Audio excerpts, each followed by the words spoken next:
Okay, Aiden and Sean, there's lots and lots and lots of snow outside. As you can see through this window, it's piled up very high.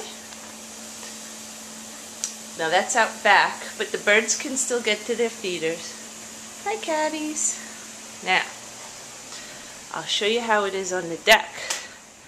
Now imagine we tried to open this door. Yes, that would not be good. As you can see, it's very, very high up. And there's a branch somehow fell in there. So we got lots of snow, and you can see it's still blowing because the snow is not still falling, but it's very windy out there, so it all blew off the trees. Whoa, see that?